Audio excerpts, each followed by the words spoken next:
একটি সংখ্যা বি সংখ্যা এ থেকে 17.5% কম। আচ্ছা, এবার 17.5% কম এইটা বের করতে হলে সবার প্রথমে আমাকে কি করতে হবে, 17.5% এর ফ্র্যাকশন ভ্যালু বা 17.5% কে ভগ্নাংশে কত হয় সেটা বের করতে হবে। তাহলে আমি দ্রুত কি করে করব? এই সমস্ত ক্ষেত্রে দ্রুত করতে হলে দেখো 17.5% এর ডবল কত, 35%। তাহলে 35% এর ফ্র্যাকশন ভ্যালুটা কিন্তু আমরা মৌখিক বের করতেই পারি, তাই তো? কিভাবে বের করবো? যে 5% মানে 1/20, তাহলে 35% মানে কত হবে, 7/20। তার মানে 35% এর অর্ধেক আবার হচ্ছে 17.5%। তাহলে ফাইনালি 17.5% ফ্র্যাকশন ভ্যালু কি হবে, 7/20 ইন্টু হাফ, যেহেতু অর্ধেক তাহলে 7/40। তাহলে বোঝা গেল, তাহলে 17.5%টা আমরা কত দ্রুত মৌখিক করে নিতে পারলাম, যে 35% মানে 7/20, তাহলে 17.5% মানে হচ্ছে 7/40। ঠিক আছে, তাহলে এইটা একটু দেখিয়ে দিই যে 5% মানে 1/20, তাই তো? তাহলে আমি বলতে পারি 35% মানে কত, দেখো 35%টা 5%-এ পুরো 7 গুণ, তাই তো? তাহলে এই পাশেও 7 গুণ হবে, তাহলে আমি ফাইনালি বলতে পারি যে 7/20। আচ্ছা, এইবার আবার বের করতে কি বলেছিল, 17.5%। 17.5% এইটা আমাকে বের করতে বলেছে। তার মানে এর ফ্র্যাকশন ভ্যালু কি হবে, 35% এর অর্ধেক হচ্ছে 17.5%, অর্ধেক মানেই তো হাফ, হাফ গুণ, তাহলে 7/20 ইন্টু হাফ মানে হচ্ছে 7/40। এই যে জিনিসটা করলে এটা কিন্তু মেন্টালি করা সম্ভব, তাই তো? আচ্ছা, এবার অনেকে কি করে, যে এই যে জাস্ট এই স্ট্যান্ডার্ড ফ্র্যাকশন গুলো নিয়ে কাজ করতে পারে না বলে তারা কি করে, ওই নর্মালি যে 17.5/100, কারণ আমরা জানি যে পার্সেন্টকে ভগ্নাংশে বা ফ্র্যাকশনে নিতে গেলে 100 দিয়ে ভাগ করতে, এইভাবে করে। কিন্তু এইভাবে করতে গেলে কিন্তু তোমার পেন পেপার লাগবে। আর এই যে ক্যালকুলেশনটা, এই ক্যালকুলেশনটা কিন্তু মেন্টালি করা সম্ভব।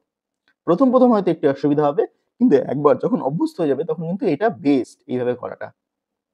ঠিক আছে, আচ্ছা, তারপরে আবার এখানে কি বলছে, যে আবার অন্য একটি সংখ্যা সি সংখ্যা বি থেকে 22.5% বেশি। দেখো কত দ্রুত করা সম্ভব, 22.5%, 22.5% কার অর্ধেক, 45% এর অর্ধেক, তাই তো? তাহলে 45% এর ফ্র্যাকশন হলে আমি কি করে করবো, এই দেখো 5% এর ফ্র্যাকশন মানে হচ্ছে 1/20, তাহলে 45% মানে 9/20 হবে, মেন্টালি করে ফেলছি। তাহলে 22.5% হবে কি, 9/20-ও অর্ধেক মানে 9/40। বোঝা গেল কত দ্রুত করা সম্ভব, যে 22.5% এর ফ্র্যাকশন ভ্যালু তাহলে ফাইনালি আমি বের করতে পারছি 9/40। কি করে, ওই সিম্পল আগে 45% বের করো, এই যে 45% কয় গুণ, 9 গুণ, তাই তো? তবে 9/20, এবার এইটারও আবার অর্ধেক, এইটারও অর্ধেক মানে এই ভাগ 2। বোঝা গেল? তাহলে এইভাবেই কিন্তু করবে, তাহলে কিন্তু মেন্টালি এগুলো করতে পারবে। এবার আমরা আমাদের মূল অঙ্কে চলে আসি। তাহলে আমরা বের করে নিচ্ছি কি, 17.5% এর ফ্র্যাকশন ভ্যালু হচ্ছে 7/40। আচ্ছা, দেখো কি বলেছিল, সংখ্যা বিটা সংখ্যা এ থেকে 17.5% কম। তার মানে যদি এ এর মান 40 ইউনিট হয়, তাহলে সংখ্যা বিটা এর থেকে 17.5% কম। দেখো 40-এর 17.5% মানেই কিন্তু 7, তার মানে কি 40-এর থেকে বি 7 কম হবে। তাহলে আমি ফাইনালি বলতে পারি এ ইস টু বি আমার 40:33, তাই তো?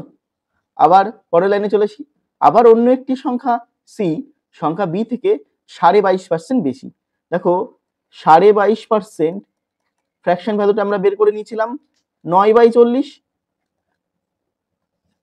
তাহলে সংখ্যা বি থেকে 22.5% বেশি, তার মানে সংখ্যা বি এর ভ্যালু যদি বি হয় 40 হয়, সংখ্যা বি এর ভ্যালু যদি 40 হয়, 40-এর 22.5% মানেই হচ্ছে 9, 40-এর 22.5% মানেই 9, তার মানে সংখ্যা সি 40 থেকে 9 বেশি।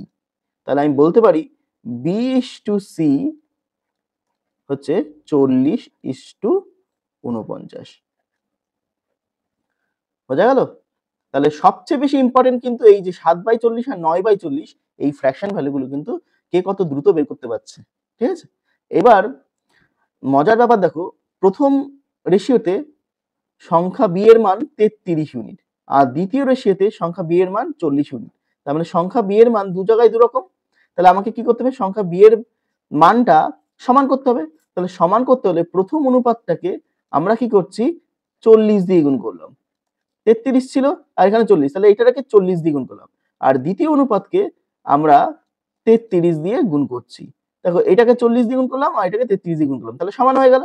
তাহলে ফাইনালি আমি এখন a is to b is to c কি লিখতে পারি, এই পাশে কি 40 ইন্টু 40, 40 ইন্টু 40, এটা a এর মান হলো, b এর মান হচ্ছে 33 ইন্টু 40, 33 ইন্টু 40, এটা b এর মান। আর c এর মান হচ্ছে 49 ইন্টু 33, 49 ইন্টু 33, তাই তো? এখন আমার প্রশ্নে বলে দিয়েছে যদি c এর মান 8085 হয় তাহলে a এর মান কত। তাহলে আমাকে প্রশ্নে বলে দিয়েছে c এর মান, c এর মান এইমাত্র কি কত ইউনিট বের করলাম, 49 ইন্টু 33 ইউনিট। তাহলে আমাকে প্রশ্নে বলে দিয়েছে 49 ইন্টু 33, এইটা মানে আমাকে প্রশ্নে বলে দিয়েছে হচ্ছে 8085 এত। তাহলে আমার চেয়েছে এর মান হচ্ছে 40 ইন্টু 40, তাহলে 40 ইন্টু 40, এই ভ্যালুটা কত সেটা বের করতে বলেছে। দেখো খুব সহজে আমরা বের করতে পারি, আমরা জানি কি কোনাকুনি গুণ হয়, তাই তো? তাহলে 8085 ইন্টু 40 ইন্টু 40 বাই 49 ইন্টু 33, তাহলে এটা ক্যালকুলেশন করলে আমার আনসার বেরিয়ে যাচ্ছে। তাহলে আমি কাটাকাটি করি 7 দিয়ে, দেখো 7 7 49, আর এটা 7 দিয়ে কাটলে 7 1 7, 1 10, আবার 7 1 7, হাতে 3 থাকে 3 38, 5 7 35, আবার 3 থাকে 5 7 35, তাহলে 7 দিয়ে কেটে দিলাম। এবার 1155 দেখেই বোঝা যাচ্ছে 11 দিয়ে যাচ্ছে আর পাশে 33, তাহলে 11 দিয়ে কাটি, 11 কে 11, 0 5 11 55, তাহলে এটা 3 দিয়ে কাটলাম, 3 11 33, তাহলে আমার নিচে আছে কত 7 আর 3, এই 7 আর 3 কে মানে 21, 21 দিয়ে আবার কেটে দিলাম হচ্ছে 5, 5 21 105, তাহলে আমার ফাইনালি উত্তর কি 5 ইন্টু 40 ইন্টু 40 মানে হচ্ছে 5 ইন্টু 16 মানে হচ্ছে 16 ইন্টু 5 মানে কত 80, 80 দিয়ে দুটো শূন্য অর্থাৎ 8000, তাহলে আনসার অপশন সি।